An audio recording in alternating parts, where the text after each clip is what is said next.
Everyone, welcome to Coaching and Coffee Talks.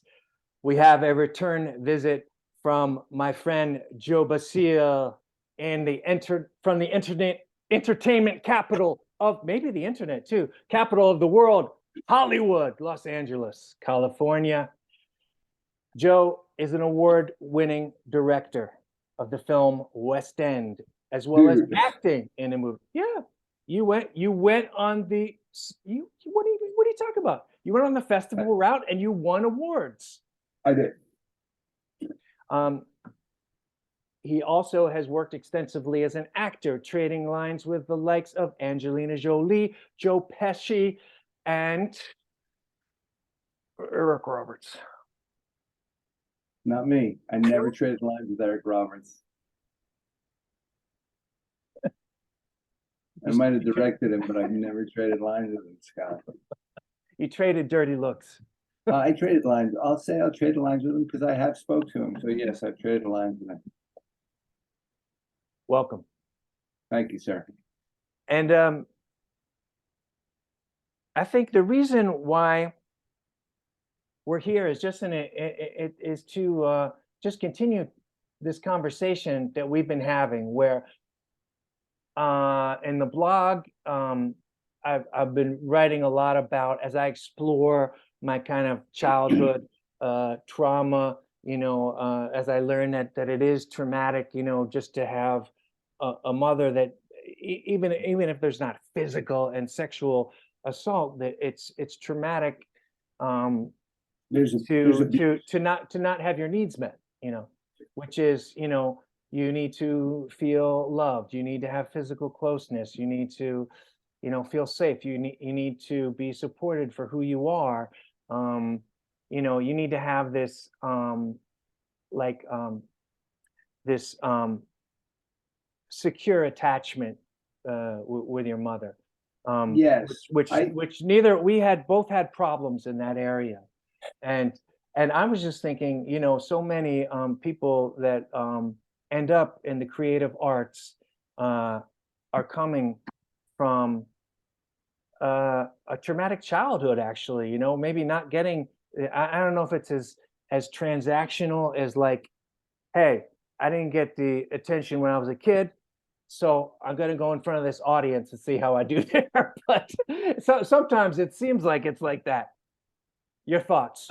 Sometimes it is. I having. So it's interesting.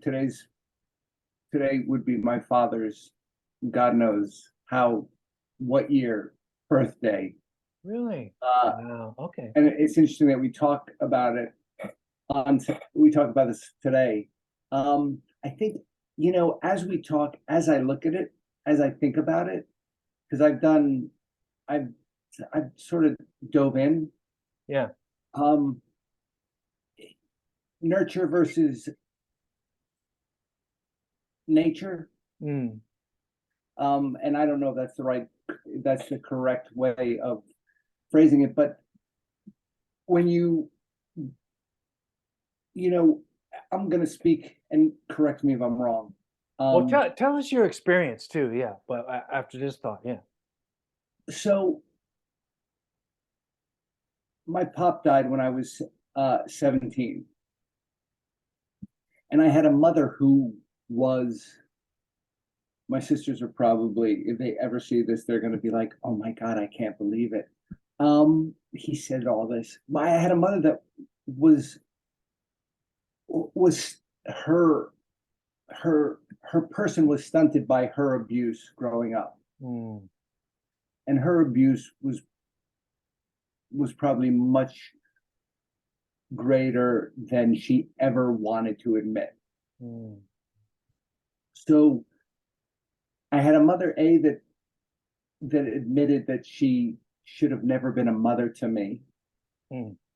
Which I think, I say this, I think it's a really huge cop out when a parent says that to a child. Of course. I mean, you must feel like worthless when you hear that, or like, oh, I was a mistake. I had some feelings like that myself. And literally, I was a mistake. Me too. High five. You know, I wasn't a planned kid, so my mother just, my mother was unable to, and my father grew up a certain way. Both my father grew up during the Depression. My mother grew up right out of the Depression. So for them, it wasn't survival. For them being an artist, being a man and being an artist wasn't a viable way to make a living. And they didn't have any concept of it. And then, you throw on all the rest of the lack of attention, I was a job to my mom. I wasn't a child. She was something I had to do. Wow. I never heard that Um, before. That really resonates with me. you Wow. know, and my pop was just trying to, he, he was of the ilk, hard work, study Mm, hard, get good grades. And that wasn't me. mm, So, and then he skedaddled at 17. And when I say he skedaddled, he died. So he was out. mm. So, I was swimming in the big sea right at the time where, you're on the verge of manhood. And that's when that's when your father figure really helps you navigate. And I was the navigator. I was the captain of the ship, Mm, which, I am the captain of the ship. It's me. It's my responsibility. But I didn't have, let's say I didn't have a mentor that understood where I wanted to go mm, yeah. and helped me navigate the ocean. Mm, It's not like I could call my mom up and say, "Hey mom, I have this agent, or I'm doing this thing. What do you think?" I could call my mom up and say, "Hey mom, how's the weather in New Jersey?" oh yeah. Okay. Because I was going to ask you because even though my mom was not supportive of me at all, I mean, it's very much of the time as you described, the Great Depression, kids of the Great Depression, and they wanted you to get a job that secured some stability and whatnot. Right. And who can blame them after seeing that? But eh, I found myself always trying to report back to her some success. I Yes. just wanted to be like, well, I call her, like I didn't want to call her unless I had a few items. Right. Yeah. You, and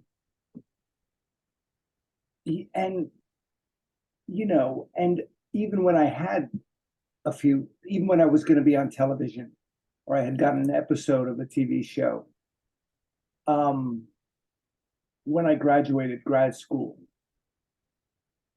uh, when I made a movie, when I had success, and she could go to the movies and see me on the screen,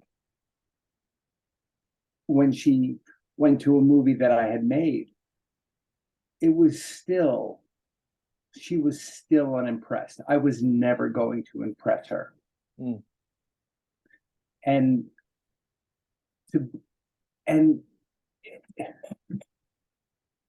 and it's hard. I was just thinking before you go on because I had that too, and it's almost like they can't connect to you as a viable other human being. You know what I mean? It's like they still think that there's some attachment, and oh God, oh, my mink coat got dragged through the mud again. Here I am. Yeah. Directed by Joe Basile, whatever. No. I Yeah, felt but that too with my mom. I you know, but it was and here's the deal, I'm not making any excuses for my mother. I you have to forgive and move on. Yeah. But Well, you don't have to, but it's probably best. right. Um, you don't. Uh, You can hold on with you can white knuckle it till about 53, and then you drop dead of a heart attack. exactly. Um, but I, here's the deal with Scott. We could have gotten jobs, and we could have, I do not have a family. You do. Excuse me. We could have gotten jobs and lived a very normal life. Hmm. And I think I I I feel pursuing and continuing to pursue an artistic, or however you pursue it, an artistic life. Hmm. You I don't even see, this is what happens when you turn 57, you just lose the thought. You you no you're constantly reevaluating, and you're constantly digging into it, and you're constantly we could have pushed everything under the the carpet and not face the facts, Yeah. right? And life could have gone on. But you know, as a musician, and listen, I listen to your music, and your music it comes from deep within you. Hmm. It's about your music is about processing Hmm. your life. I think as I write scripts, as I act, it's all an introspection of who I am, because that's That's the what you got. toolbox I get into. Yeah. Yeah. you know, and do I think that I became an actor because you know I needed to say, look at me? I don't know. I have a real passion for the work. Hmm. When you're young, you want to be a rock star, right? You want to be David Bowie. I want to be Sylvester Stallone. You have those goals, but as you journey down the river, Hmm. it truly you become more of an artist. Hmm. Your passion is steeped in the art of it, the creativity of it. I feel, if I'm making any kind of sense at 6 a.m. in the Yeah. morning. No, no, totally. I mean, I think about that a lot because I was so obsessed, with success in the music industry. I was really desperate for it, too Yeah, desperate. And I actually had, someone a very famous guy like say that to me. Yeah, he said, "Hey, you got everything you need, but you're just too desperate." right. And I was like, "Oh, fuck." Yeah, Because that's not something you can think your way out of. You have to live no, your way out of that. And that took me a long time. But yeah, it had me thinking when you're talking about that, for the art's sake. It's so easy to pay lip service to that, but it really is the case. Of course, on one hand, you see um, very famous people blow their brains out or OD yeah. on drugs, um, and then, but also if you just take it to you, I mean, what was your? I'm wondering, I'm going to bet that your greatest moment of yourself as a director or an actor was not your biggest paycheck. It was something else. Absolutely not. You know, as an actor, as an actor, 25 years ago, friends of mine made a movie, and before people were doing it, they shot it all one take. Wow. And and here's the deal, the process of that Hmm. was one of the greatest experiences I've had, Yeah. because it because I'm gonna I'm gonna be a little arty right now, Yeah. Go nerd. because Yeah, go to Nerdville. because the process, you, you know, it was it crossed boundaries, because film is a director's medium, television is a writer's medium, and stage is an actor's medium. Hmm. And this process, we rehearsed it like a play, Right. You have to. Right? and then we had two takes, one night, and I think a Friday night and a Saturday night, Wow. and you couldn't cut. So on the day, it became mine. When I say mine, it became ours. It became the actors, Hmm. Yeah. and and you know, it's thrilling to be on set with Angelina Jolie, and it's thrilling to be on set with Joe Pesci, and I don't even know if kids know that, but I guess your demographic would know those. Yeah. I get the old people, if I get any at all. So it's thrilling to be there in it, Hmm. but creatively, you know, that's where the fulfillment comes in. Hmm. When I directed, it was crazy, and it was hard, and it was, I had never directed anything. I had been in film, I had been in production on different aspects, in front of and behind the camera, and to take on a project like that's thrilling. Hmm. But like you said, we we're looking, and it's so, I'm going to be really corny right now. We're looking at the end game. What's this going to get me? Is this going to Yeah. change? How's this going to change my career? Hmm. And I don't know if I don't know if that's the way. I think, and this is going to sound really corny. I think it's the journey. I'm Yeah. starting I'm starting It, to understand that, but we're moving away from childhood trauma. So if you want to get back on track, no, because sorry, I gotta carry you over here and let my cat out of the door. If it's not kids, it's cats. But no, but I think that's actually kind of where so much of the healing can be found, I think. I mean, if yeah, you're on this trajectory where you're like, I have an idea, I want to do this. Your parents are like, you, you know, then you go off to college. I mean, it was very similar for us actually, because then you went off to college and learned something totally different, like I did. And yep. then it was you made a quicker, circuitous route back to your passion.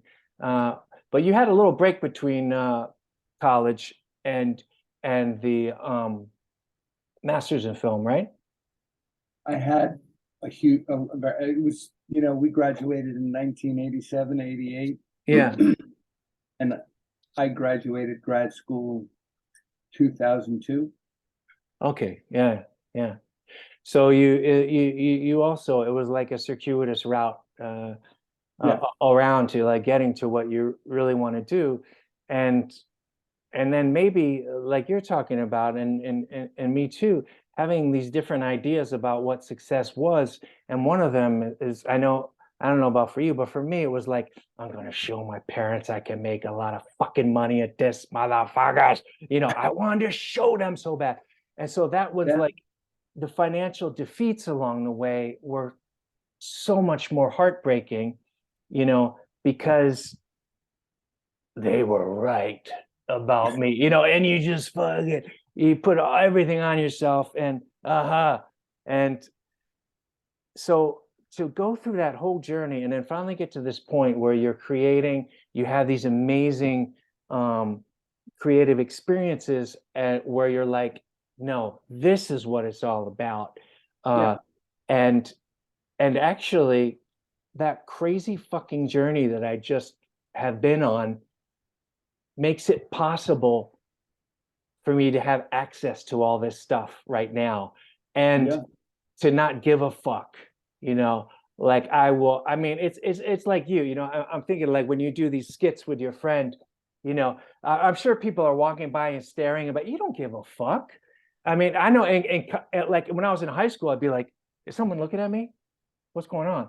You know, now I'll Yeah. just like, I'll go out and film a music video, like right in the middle of people look at me like, the fuck is that old guy doing, filming himself, lip syncing, or doing these strange costumes, or dressed like a woman? You know, it's like, I really don't give a fuck. It's such freedom to get to Yeah. that point, and have this these amazing creative experiences. So I think it is part of what we're talking about, because that's like where so much healing can occur. Yeah. You know, and you know, it's interesting. I you know, it's interesting. Again, nature versus nurture. You know, Mm, if I did have, you know, if I was pushed in an artistic way, right? If my parents realized that if my father realized I wasn't a mathematician and I really wasn't going to be the engineer he wanted me to be, so I could take over his business, you know, if I grew up in a house where, you know, my father didn't want to split at 6 o'clock in the morning and come home at 7 o'clock, and my mother, you know, was happy to be there and didn't worry about mm, the fingerprints on the cabinets, you know, what would be different? yeah, But then again, would I be who I am, and would I exactly. how would I have navigated my life differently? Yeah, and it's like, you know, it's like a word problem that someone could have presented to you, you know, 30 years ago, and, oh, yeah, I understand what you're talking about, but it's like, you really have to live life until you get to that point and be like, oh, okay, yeah, there's been value in all this struggle and all this, uh, you know, all these hardships, and I have a lot of stuff to draw from, you know. Right. And remember, people don't, you know, especially nowadays where we have Instagram and TikTok, and you know, talent is talent is not the factor, and it's all about making money. Mm, yeah, You know, and I say this because you're really prolific with your music. You know, you, you figure it out and you stay the course. You know, I figure out how to stay in the game, mm. you know. Yeah, it's interesting you say that, because I just ended up, I didn't tell you about this. I told you, oh my God, I'm the worst show host ever. Now I got to plug in, the computer is going to turn off. Oh, sorry, be right there. Do a little, do your best monologue. I'm not going to do a monologue, Scott. You can't hear me, so I can say anything I want. I'm going to plug a book right now. I'm reading Rick Rubin's book, The Creative Way, The Creative Act, A Way of Being, and it's excellent. Oh my God, I just did Shakespeare. You did? No, Oh, oh, I didn't. I'm so sorry to miss it. I said to your people, I'm reading a book called The Creative Act, A Way of Being by Rick Rubin, the music Oh producer. yeah, yeah, yeah. It is stunning. Yeah. It's unbelievable. I've seen clips of him, talking about that, and he's like something's happened to him. He's like all starry-eyed. He's like existing on a different plane. His I am it's and it's interesting that we're talking about this now because I'm about 100 pages into the 400-page book. Hmm. And every day I'm like, because the information is it's resonating within me. It's so interesting. Wow. I'm gonna have to get that. Well, I do audiobook because I can't quite sit there and read things for a long time these days. But no, I was gonna say an interesting thing has happened to me with the music was that I actually have been meeting more and more musicians, right? Right. And I actually started doing a musician show, where they talk about their songs and one song, because I was on this guy's Instagram live and he knew my material so much, and that was so Right. healing to me. He's like, wow, he really knows my songs, Right. and I could talk about that. Of course, Sting gets to do that all the time, but our artists, independent artists, generally don't get to do that very much. I thought I want to do a show where I can give that to people, and it's been so Right. wonderful. Um, and I've gotten to know all these different musicians, and one of them really reminded me of myself because he puts out so much music, and I'm Right. actually a big fan of his, right? And it's too much. It's too much music. I mean, and so then I started working with this guy who's he offered to remix one of my songs. He really liked it, the latest single I did, and so he did this remix, and it's like it sounds like the song was like this, and now it's like you know. And Right. so I was like, you really fucked me up because now I need to hire you to do everything I do. And Yeah. and then he was like, yeah, you really should do a single like every 4 to 6 weeks, and then really work on promoting it. And so I've been doing that lately, and I really enjoy the promotion because that's also can be very creative. And so I really slowed down my intense output, and I think probably a lot of people are going to be like, "Phew, I can't listen to another fucking Scott Graham EP this month." So But still, it's like I guess what I'm getting at is it's like you keep learning not only what you want to do but how to do things. You know what I mean? Like yeah. I'm sure it's same with directing or it's like you yeah, you can't just smush 10 projects together and do them back to back.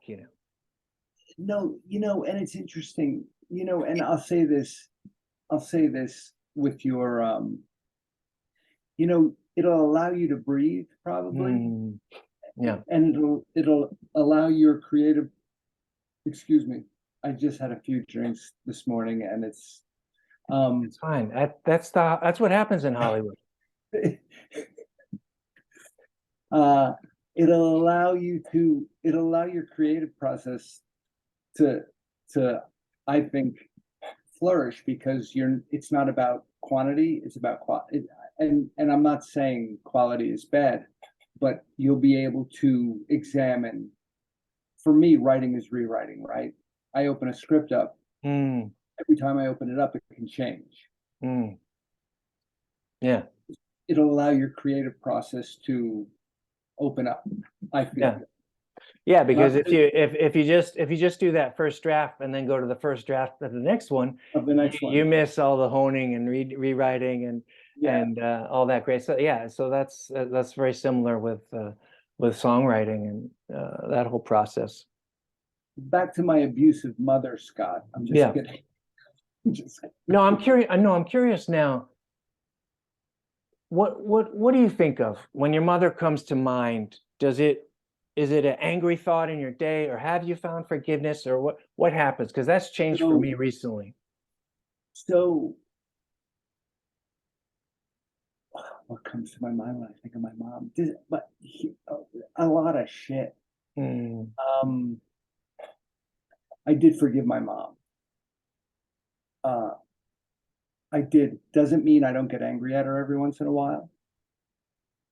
mm, And and I can't believe I'm going to say this, and it's documented. You know, my when my pop died, my mother, I desperately needed a mom, right? mm, And she was never. It wasn't like I desperately needed a parent, and my mother couldn't be. She could never. She was never that parent. mm, Now that half was gone, I was not going to have a parent. mm, Um, the question is what? What do I think of my mom? I've forgiven her. I get angry. She's died. Uh, she died. That's a horror. I sound so cold when I say that. The old lady's dead. yeah. Um, my mom died, I think in 2019, no, 2018. And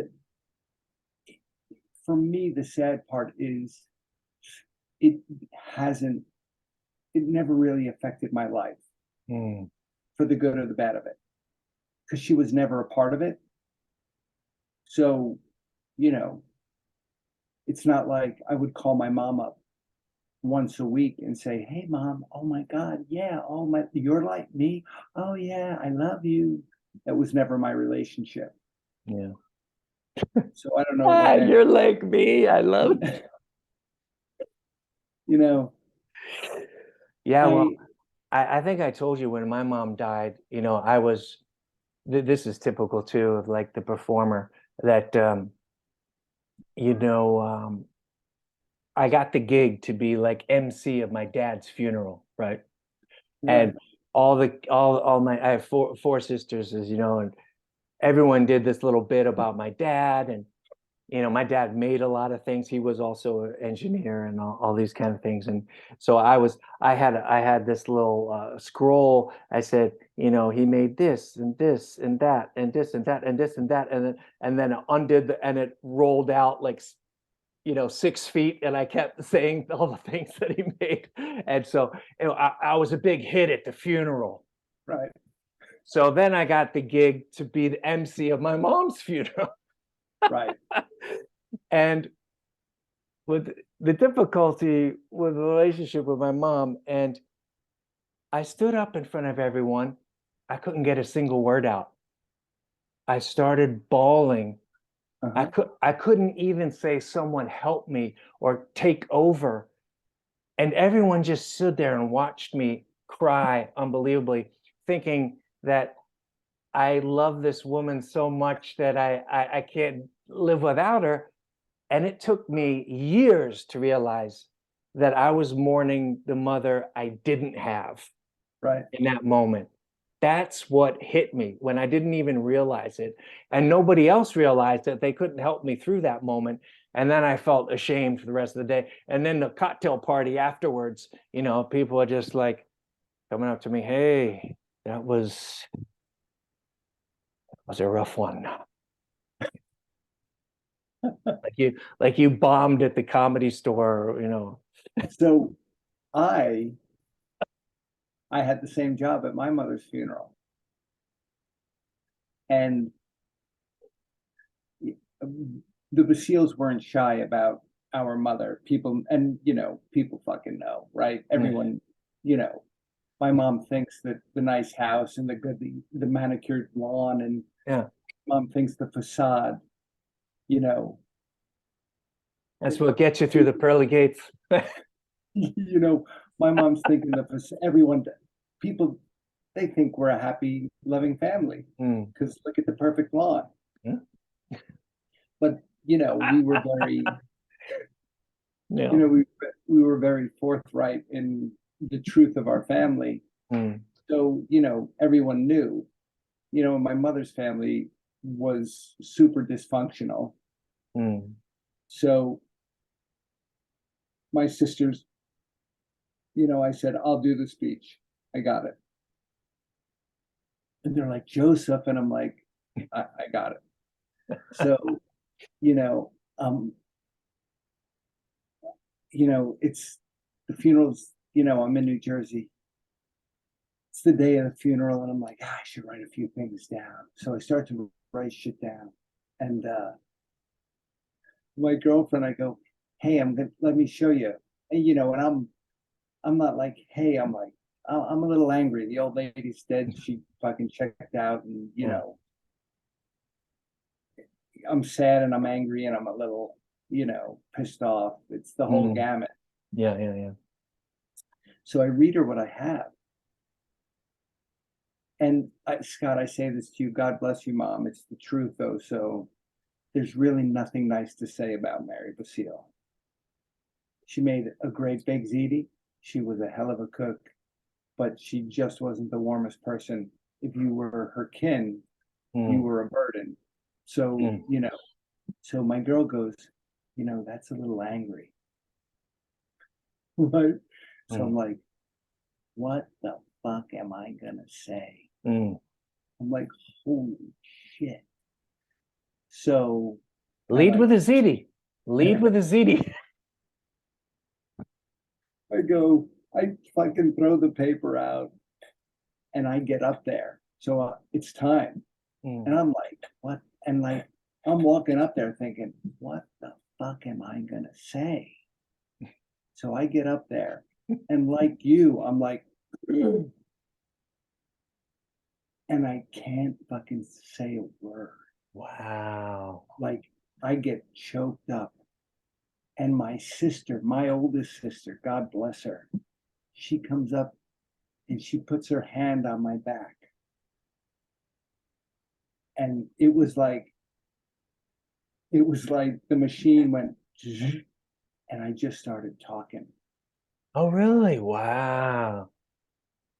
And the whole gist of my speech, because like, what was I gonna, everyone knew the dynamic of my family. Mm, yeah. Everyone in that fucking funeral knew. And everyone in that church knew who and what it was, right? Mm, And my speech was like, hey man, someday we're all gonna die. You know, let's not miss out. mm, You know, let's celebrate Mary's life. And it was like, let's celebrate Mary's life. Let's learn from it. mm, Can we move on from mm. how can we make amends? How can we live happy? Yeah. I would, but unlike you, I was a hit. Well, I'm happy for you. I shan't be hired again for Graham funerals.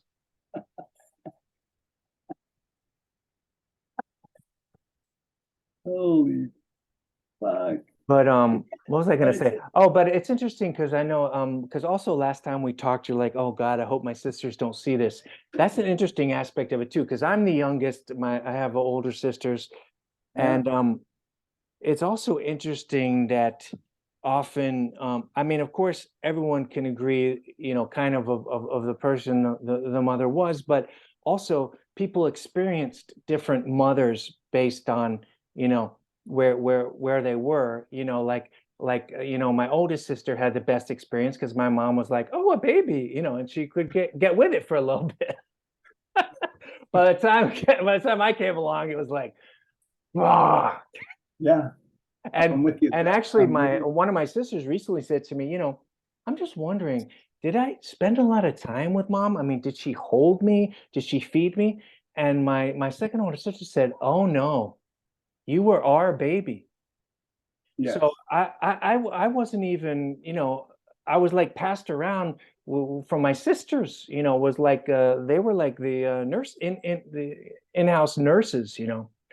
My old, But it's interesting too about like when I if I come forward or it's happened with my next up sister, come forward with these things about mom, and she did this and it's caused this in my life. I'm in therapy. This is happening. Mom. And sometimes like the older sisters will be like you know maybe just not say that, don't say that so loud, or don't Yeah, like you're talking about with your sisters. So this, it's not only that something happened that was like pretty tragic over time, but also the family has got a built-in sweep it under the carpet function. And abs- it's like it's really crazy making that. absolutely. And here's the deal. What do your sisters say about your music? Well, that's been interesting because I don't know. I think they actually appreciate it now, and they've all said some nice things about it. But I'm not sure if I can gauge their perception of my music, and divorce my own perception about being a useless little brother, out of the equation. You know what I mean? So it's like I feel like, oh, they never liked my music. No, they thought I was just a fool. But now they kind of say, oh, that's beautiful.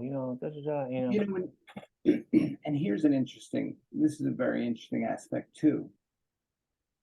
Being the youngest, right? Mm, Being the only boy, mm, there was probably certain expectations on you, mm, right? And then being the youngest, mm, no one really takes you that serious. yeah. That's funny that we have all this stuff in common, man. Yeah, it's interesting. I don't think we didn't know that as young men, right? I mean, by the way, Joe and I went to college together, so we met when we were 17 or 18, Yeah, or so, 19. like 5 years ago. Yeah. Um, but we didn't know all that No, we didn't. then, and yet we were like this, Yeah, which is like interesting. I feel like if I look back at that time, which for me was like pretty traumatic actually, in college, I was, to be honest, scared to be away from home. I didn't know what I was doing. right. I didn't know who my friends were. I didn't know what I was supposed to do. But I don't even remember the first time we met, but I know that when I think back, uh, of our time together, I always feel completely at ease. Oh, And nice. um, I never felt like I had to perform in a certain way, to be your friend. You know what I mean? We were extremely goofy with each Yeah, other, but it wasn't like be goofy or I'm not going to be your friend. It was just like it just happened naturally. It's actually such a beautiful thing, and it's a shame that we lost track of each other because well, lost track of myself, but it was. I tell that to my kids now, because my, a daughter that's 14, and she's um, gorgeous. She's very kind. She has problems with a lot of her friends, and it's this high drama thing. And I said to her, Usi, it shouldn't be this hard to be a friend to someone. Yeah, it takes work. It takes work, any relationship, if you want to keep yeah, it going over time, but it shouldn't be this hard, like where you feel betrayed all the time, where you're on guard when you're around them. You know what I mean? And it's like, I never felt that way with you. I always felt just like you just accepted me for who I was, no matter what my crazy hair color or haircut was, or clothes, or or how crazy my romantic entanglements were at times. But yeah, so thank you for that. It's been a thank you that it's just 35 years in the making. That's all. 35 years. That's scary. A whole lifetime. Now, can you talk a little bit, the big strikes that are going on in Hollywood now? Um, You're not only a writer, but you're also an actor, so your entire life is on strike. I have Thoughts on that? I I've not really talked about this at all. I so Barry Diller, who was a big heavyweight back in the 90s, hugely successful, still very successful, still a titan. Um, Barry Diller. So for me, I'm not gonna pad the part. So here in the States, the middle class has been getting gutted, right? Mm, It's harder and harder to make a living. mm, You know, we work in an economy where people have to have 2 or 3 jobs just to afford the bare necessities. And mm, I Scott, I am a moderate. I mm, am not a I am not a Hollywood liberal. mm, I'm not on the right. I'm not on the left. I'm a centrist. mm, But my our unions across the board have given up rights, right, mm, to continue to work. The machine, we've given up rights to we've given up, you know, a certain turnaround, a night premium, a blah blah blah, a blee blee. There are Do, do, royalties with streaming and all that stuff. we haven't negotiated proper contracts for new media. We didn't understand the beast, so we Mm, just gave it away. So I look at it like this. I'm a boss, right? mm, I'm I'm the studio. Why would I give you back? Why would I renegotiate anything with you? yeah. And and you know, you have corporate greed, right? You have Mm. you have a person that is making a stupid amount of money, more money than they're ever going to need. And that's all they care about is making more. And that's the culture. Mm, But you also, on the flip side, have performers that are a corporation in themselves, yeah. and they are making the top tier. Mm, They're making 40 to 50 million dollars a year. mm, So Barry Diller, circling back, mm, was very smart in what he said. He said, if studio heads take a cut, maybe top tier actors should take a cut. mm, And Schwarzenegger, when they were doing Terminator 2, I think Arnold was the talk of the town because I believe he was the first actor to get a $20 million paycheck. mm. They gave him $20 million in a fucking private jet to do Terminator 2, right? And for me, why pay somebody that much money up front? For me, the business model would be, hey, I'm going to pay you, let's say $5 million.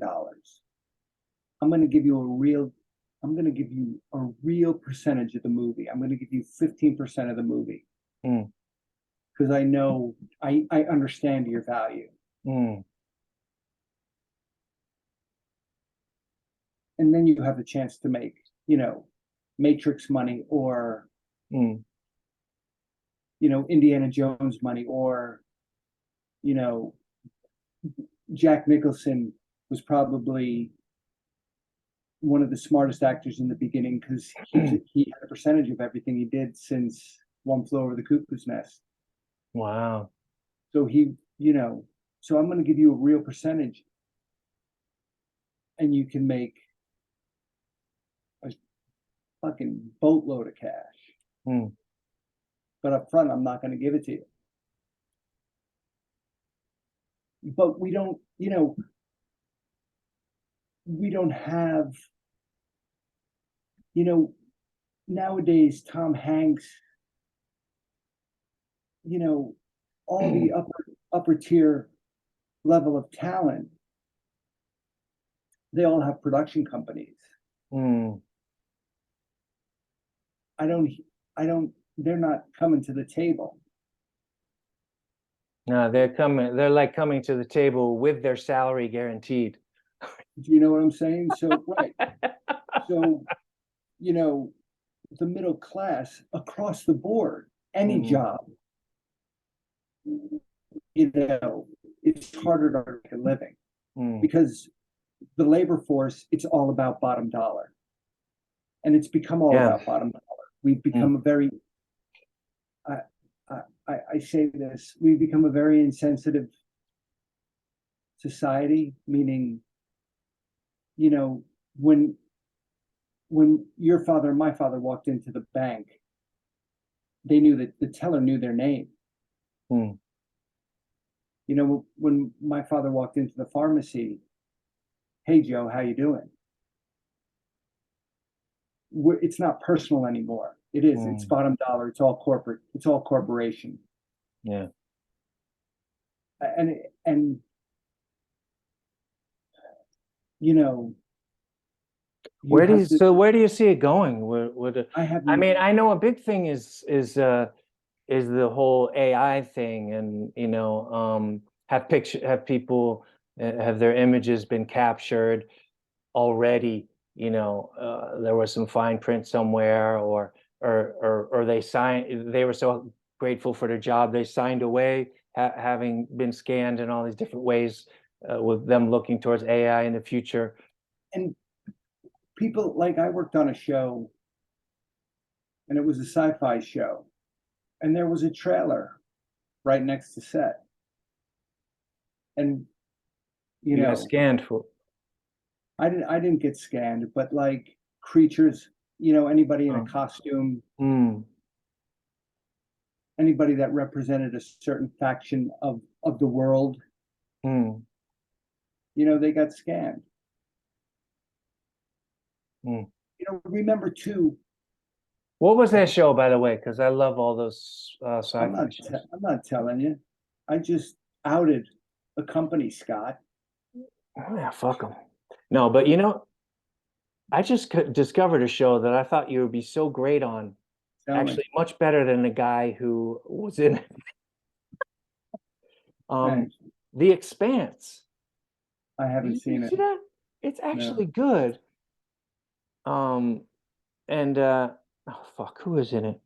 The There's one kind of, well, there's a couple of veteran actors in it, of course. There's always some old guys that's like they bring in the space thing. Are we But old yeah, now? Is that what you're telling me? There's some old no, guy. I think you would have been great as the lead guy. He didn't have quite the gravitas that was required for, he looked fabulous with his shirt off. No, I can't Yeah. tell you that I look okay with my shirt off now. Yeah. Not fabulous. I'm not like you, Scott Graham, who I look at your posts and I see you working out and I'm like, that motherfucker. Well, that probably doesn't come from a healthy place either. Much healthier than it used to be. Now I'm like, okay, let me prolong the period to my next heart attack. But so I'm trying to be super healthy now. But all the rest of my life, it was all like, I must look this way. I, Hey, I got a question for you. no, Speaking of heart attacks and looking, I'm sorry, I'm veering off right now, and no, I'm we can making do this. whatever we want. Thanks. That's What's your diet? What's your diet like? Well, it's interesting you should ask because I just made an adjustment because I was getting a little fluffy around the midsection. Okay, Because I went through this major depression that I think was related to PTSD after the heart attack and stuff like that. So then I've had a hard time finding the right dose combination of medicines that right. I've been on. I'm on an antidepressant now. But I was just on two actually, because I thought it seemed like the first one stopped working. And when I added the second one, I had this thing that a lot of people have on antidepressants where their metabolism starts slowing, your sleep gets bad, and you just put on weight, Right. and that was happening to me. And a few weeks ago, I jumped on the scale and I'd never been that heavy in Mhm. my life. Even when I had much, more muscle mass and things like that. Um, and I also felt just kind of bloated, all the Uh-huh. weight in my waist and my pants were getting a little Yeah. too tight, and I would just choose the running pants instead, Give me the stretch band, honey. Thank you. Oh my God. Oh Lord, honey, I can't stand up. Get me the stretch band. No, but so I really cleaned up my diet. First of all, I was drinking a lot of oat milk, which is actually very sugary, it's that quick carb that's in there. And I was having it in every coffee that I had. And then I was also using it for shakes. And I was having a nice, vegan protein powder shake, but I was making it with oat milk. Then I'd put like 2 tablespoons of peanut butter in there. Then I'd put a bunch of frozen fruit. Then Right. by the time I was done, this shake was like, pushing 700 calories. Right. So, um, so I cut that out. Now it's water with a protein powder. Good. I cut out any kind of oat milk. I cut out drinking any kind of calories. It's just black coffee and water. Um, and then I was in a real bad habit of eating toast with a lot of vegan butter on it and peanut butter. Like that was like my go-to snack. And then suddenly I realized, oh, I'm eating 6 slices of this a day, you know. Right. And it's like the bread's got sugar in it, quick carbs, then all the butter and the fat from the peanut butter. It's perfect, telling my body just apply this to my midsection, and so I stopped doing that, and then I stopped all kind of white carbs, and I'm not Okay. I'm not low carb. I'm like what actually the author Tim Ferriss, I don't know if you know him, calls a slow carb diet, where you're eating a lot of vegetables and a lot of carbs that have a lot of fiber, so they don't hit you like with the fast carbs and sugar and white pasta and white rice and things like that. So yeah, so I'm eating a lot of lentils and beans and kale, hummus, um, and um, and Peanut butter's so good though, Scott. I'm also going back to intermittent fasting. So I just have black coffee till about 12, and then I have a protein shake, and that holds me till about 2 o'clock, and then I have one of these big salads with lentils and speaking Danish, and kale, and then I have another one in the evening. So I have these two kind of big salads a day. That's it, and protein shakes, and I've lost 4 kilos now in 2.5 weeks. So that's 4 times 2, 8.8 pounds. No, so 9 pounds pretty much. Okay. Just cleaning that up and doing my regular workouts. And I think I have a little bit of a, they call it a wheat belly. If you're eating a lot of wheat and you just kind of get a bit bloated by it, that's happened to me as I get older. So I think I'm better off without wheat, because also my stomach just kind of flattened out from being having this kind of bloated look. So I Yeah. feel fantastic with like this cleaner diet. So I'm gonna try to stick with this. All right. Yeah. How are you eating? Uh, I'm medium. I'm about 75%. Mm, I got to kick it into higher gear. mm, I allow myself low calorie whole grain bread, four mm, little slices. 2 slices is probably equivalent to 1 1/3 of regular mm, bread. Um, Peanut butter is my kryptonite. It is so wonderful. I love it too. Uh, but for me, high protein is better. Yeah, it's better for everyone. I mean, it's such an easy thing. I say to all my clients, if they want to lose weight, start the day with a protein shake and have a protein shake before you eat each meal, because the protein is going to fill you up. You're not going to eat as much, and the protein is never going to make you fat. Never, ever, ever, ever, ever. Right. So And I have a vegan protein. And I do like, if it's rice, it's going to be brown. I try to stay away from white. yeah, yeah. But it's funny, Joe. I tell you, I'm lucky. I actually made it to 57 without ever worrying about my diet. I've never had to worry about it because of the way I exercise and genetics. I've just been really lucky. So this is actually the first time in my life where I'm like, I gotta make a change, you know. I don't like what's happening. So that was a And pretty good run. I will say, yeah, yes, I will say this. Um, you know, being my father, he died. So I'm 57. My pop died when I was 50, when he was 59.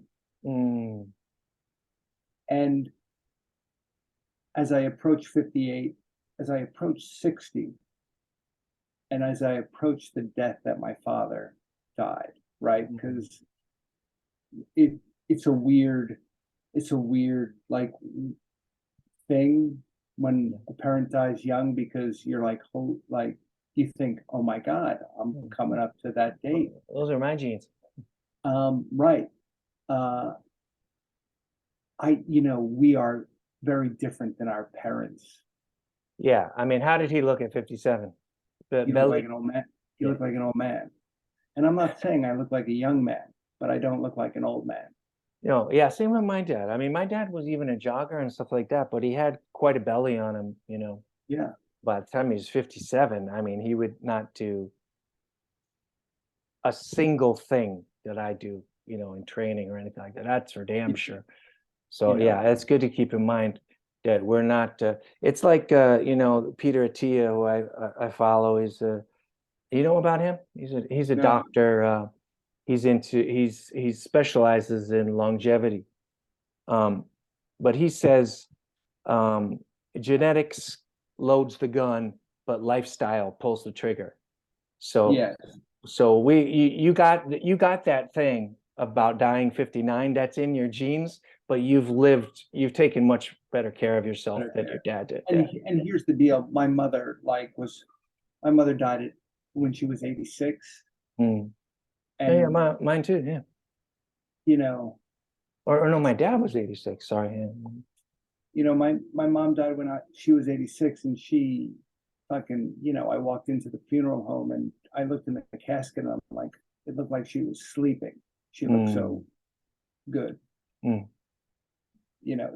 So, I will say this. I'm going to circle back. Um, the Tie a bow holistic, on it. Tie a bow on it. I'm gonna, the holistic, what's the Nicole? Psychologist, holistic psychologist. Yeah. Nicole Yeah, LePera. Yeah. yeah. I will say this, you know, we, all the, I, it is the journey. And I believe that if you're willing to explore and you're willing to face it, right? Mm, Because we live in a society, you know, where we can avoid. There's a mm. there's a shit ton of distractions. Not a distraction. Yeah. And I think, being an artist is one of is great, because you are a journey person. Mm, You're an explorer. yeah. It's never done. Yeah. So there's always something new, Mm, and you know allowing yourself to truthfully look at it. mm. and look in the mirror and truthfully look at yourself and take responsibility. You know, I don't think you need to be, I don't think people need to be stuck in it, but they have to be willing to really face it Mm, and to understand that, you know, it's fucking, it is a fucking journey, and sometimes the journey sucks, mm, but you have to walk through it. yeah. I think sometimes, I mean, I've talked to a lot of people about this, and I think sometimes people feel like they're just going to disintegrate if they open up to this stuff. When really it's like, well, my experience and what you're talking about is that there's a lot of strength to be found there. Um, but yeah, I think a lot of people feel like they're just gonna implode if they start talking about stuff. Or or they're, you know, and I, because when we grew up, and I sound like a fucking old man now, but when Mm, we grew up, there's always judgment, right? mm, There's always your friends mm, when you're growing up, mhm, you know. But nowadays, it's hyper because everyone puts it out there. mm. Oh, yeah, Everyone puts it out there. yeah. So, again, I make no excuses for my mother. I make no excuses for my father. Neither were perfect, right? I'm Mm, not going to tell you that my dad was some fucking saint because he wasn't.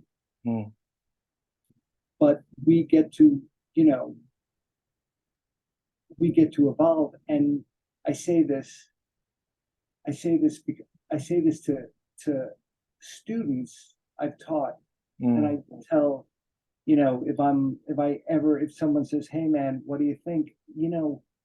If you're the smartest person in the room, you're closing yourself off to mm, you're closing yourself off to fucking to information and to mm, you're closing yourself off to information and to the world, mm. which sounds super fucking corny. No, You but are. and you're closing yourself off to a great experience, you know? Exactly.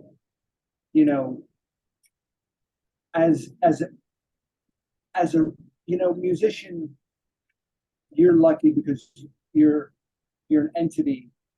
You're the creator, right? Lyrics, music, you build it. Mm, If you close yourself off to the collaboration, you get to talk to other musicians. They might not get you, but they might give you a kernel to help your next. mm, And if as a mm, writer, as an actor, if you close yourself off to to others, as a person, if you close yourself off to others, you don't really grow. yeah.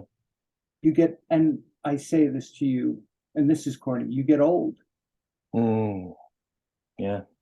because Set in your ways. Yeah. you're not listening to the Yeah. world. You already decided what's what. Yeah, son of a Yeah. bitch. I feel very exposed now, Scott. No one can see this. Well, you put a bow I'm, on it. You put a bow on it.